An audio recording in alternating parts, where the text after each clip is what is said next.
Hola a todos los colegas académicos de diversas partes del mundo que se han reunido con motivo del cuarto Congreso Internacional de Formación Permanente Nodos del Conocimiento en este mes de noviembre del 2023, un congreso organizado por varios grupos de investigación de universidades de España y por el titular de Egregius, quien funge como secretario técnico del Congreso.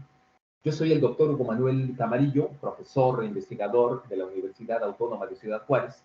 Me da mucho gusto saludarlos y saber que compartimos el interés por este tipo de eventos académicos de carácter multidisciplinario, donde se discuten las ideas a nivel global, con apoyo de plataformas digitales, y que luego de la realización de 4 ediciones, este congreso se ha ido consolidando como un espacio abierto de comunicación y divulgación que contribuye al acceso universal del conocimiento. La ponencia que presento en este congreso se titula Literacidad jurídica, la urgencia de promover la producción de discurso jurídico escrito sobre discurso jurídico oral.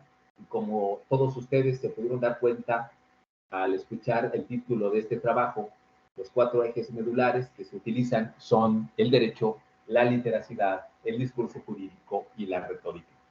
En este sentido, el objetivo de la presente ponencia es presentar una serie de razonamientos respecto a la urgencia de promover, particularmente entre la población de los estudiantes de Derecho de la Universidad Autónoma de Ciudad Juárez, situada en la frontera norte de México, la producción de discurso jurídico escrito sobre el discurso jurídico oral durante su formación académica. Y comenzaré por decirles que desde luego coincido con Manuel Atienza, con Jaime Cárdenas, con Enrique Cázares y con Miguel Carbonell en que el derecho al lenguaje, por ejemplo, las leyes, las sentencias judiciales, la jurisprudencia y otros discursos jurídicos tienen sentido a través de lo que expresan quienes los construyen. Un legislador o grupo de legisladores que plantea una iniciativa de ley le imprime de alguna manera su ideología a la propuesta, ya sea con plena intención o de manera involuntaria, y cobrará sentido entre los destinatarios de la norma jurídica porque la norma jurídica puede contener un significado descriptivo, un significado declarativo, un significado prescriptivo, etcétera, etcétera. Por otro lado, un juez que emite una sentencia que pone fin a un litigio lo hace impartiendo justicia de manera objetiva e imparcial. Sin embargo, aplica la ley al caso concreto utilizando distintos métodos o sistemas de interpretación, y al hacerlo y redactar la resolución va implícito un discurso jurídico que también cobra sentido entre las partes del juicio. Bajo estos contextos es claro entonces cómo el derecho es lenguaje. Ahora, aquí es donde la literacidad en los estudiantes de derecho cobra relevancia. Pero antes debo explicar qué es la literacidad.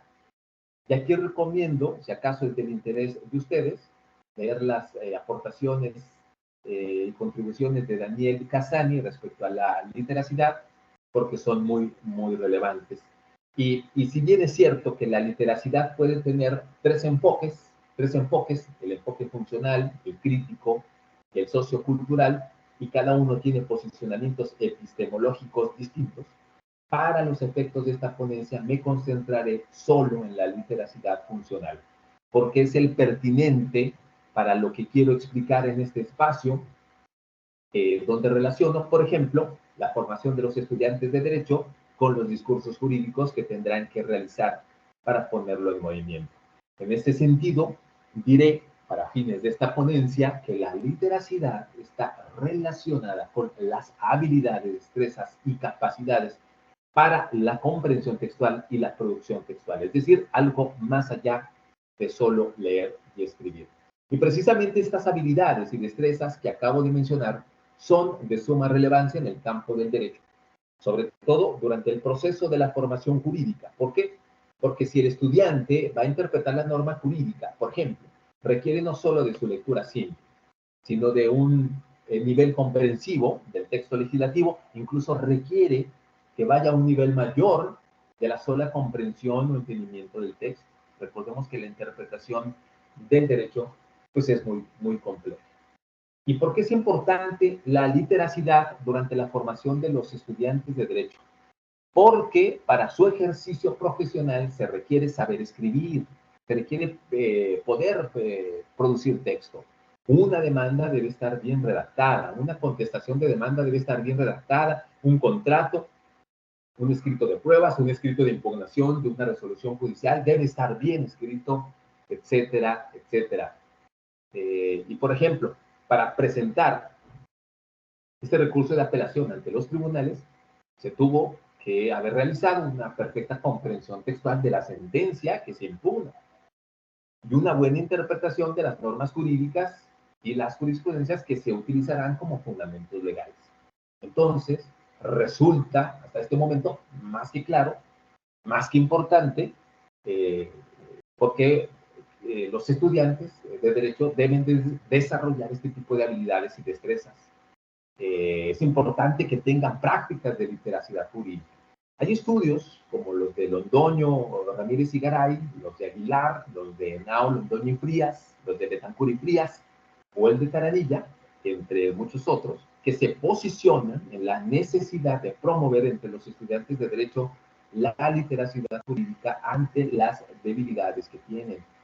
Y estas debilidades en la comprensión textual y en la producción textual también se encuentran en los estudiantes de Derecho de mi universidad, como en cualquier escuela de Derecho de América Latina. Por eso es importante que sepan escribir, es importante que tengan herramientas para la producción de discurso jurídico escrito, porque en el ejercicio profesional tendrán que producir texto. Para ello es urgente que los docentes de todas las ramas del derecho y de las disciplinas jurídicas promuevan prácticas de literacidad. En el campo del derecho, la elaboración y articulación de diferentes tipos de discursos jurídicos escritos es necesaria, dado que la actividad argumentativa es imprescindible a la hora del ejercicio jurídico profesional. No basta solo recurrir a ponderaciones de ejercicios retóricos de carácter orales, por razones de la relevancia que tiene el principio de la oralidad en nuestro sistema jurídico mexicano.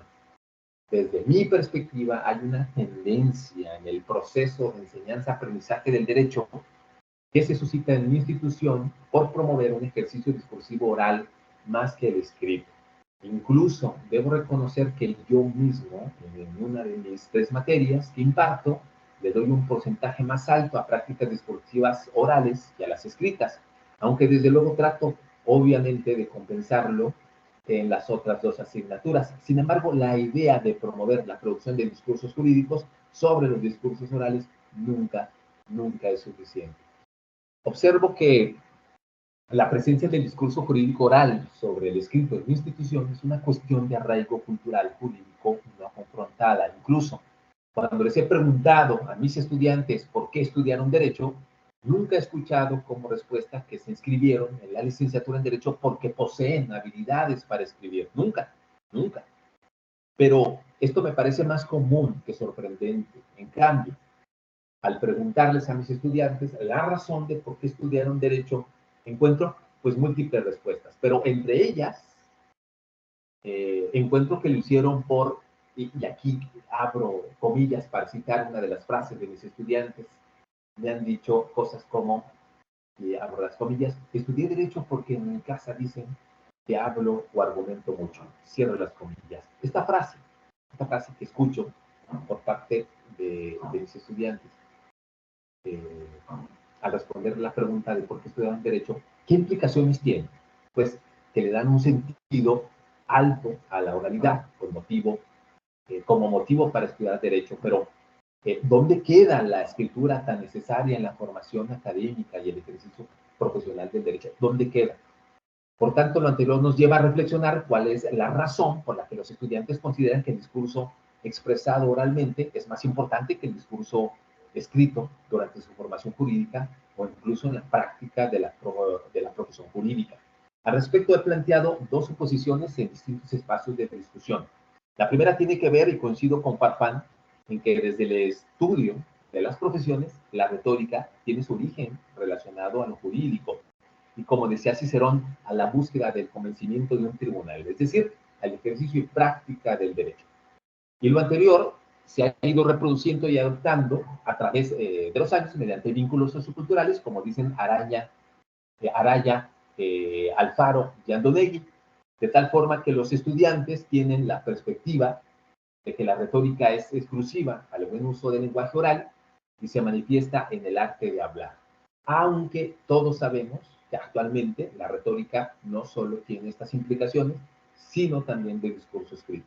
La segunda suposición de por qué los estudiantes de Derecho consideran más importante el discurso oral que el discurso escrito es porque una vez que comienzan su formación jurídica, se encuentran con el dato de que desde el 2008 se introdujeron los juicios orales en nuestro sistema jurídico en México. Por tanto, está presente en los estudiantes de manera predeterminada el principio de la oralidad como trascendente para el ejercicio profesional del derecho. Pero los estudiantes se olvidan que durante la formación jurídica, así como en el ejercicio profesional, importa la actividad argumentativa bajo el discurso jurídico escrito. También debemos recordar que el derecho se aprende leyendo múltiples discursos que se encuentran en la teoría publicada, en los artículos, en los libros, las leyes, la jurisprudencia, los escritos de demanda y contestación, las sentencias, los contratos, los escritos de impugnación, entre otros muchos discursos jurídicos. Es decir, que en el ejercicio profesional jurídico no solo importan las habilidades, destrezas y competencias para la expresión del discurso oral, debido a que las audiencias en los tribunales se desarrollan de esta manera en la mayoría de las ramas del derecho. Desde luego también es trascendente el discurso escrito por 5 razones fundamentales. Primera, el proceso de creación del derecho se concibe y documenta bajo discurso jurídico escrito en las codificaciones y legislaciones. Segunda, una vez que comienza la etapa de iniciación de la vigencia de una ley, sus preceptos jurídicos escritos regulan la conducta humana. Tercera, al momento de aplicarse el derecho a los casos concretos, los jueces citan diversos discursos jurídicos, como la ley, la jurisprudencia, la doctrina, entre otros, mediante un manejo eficaz de la intertextualidad. Cuarta, la jurisprudencia y las tesis aisladas se plasman y se organizan de manera escrita.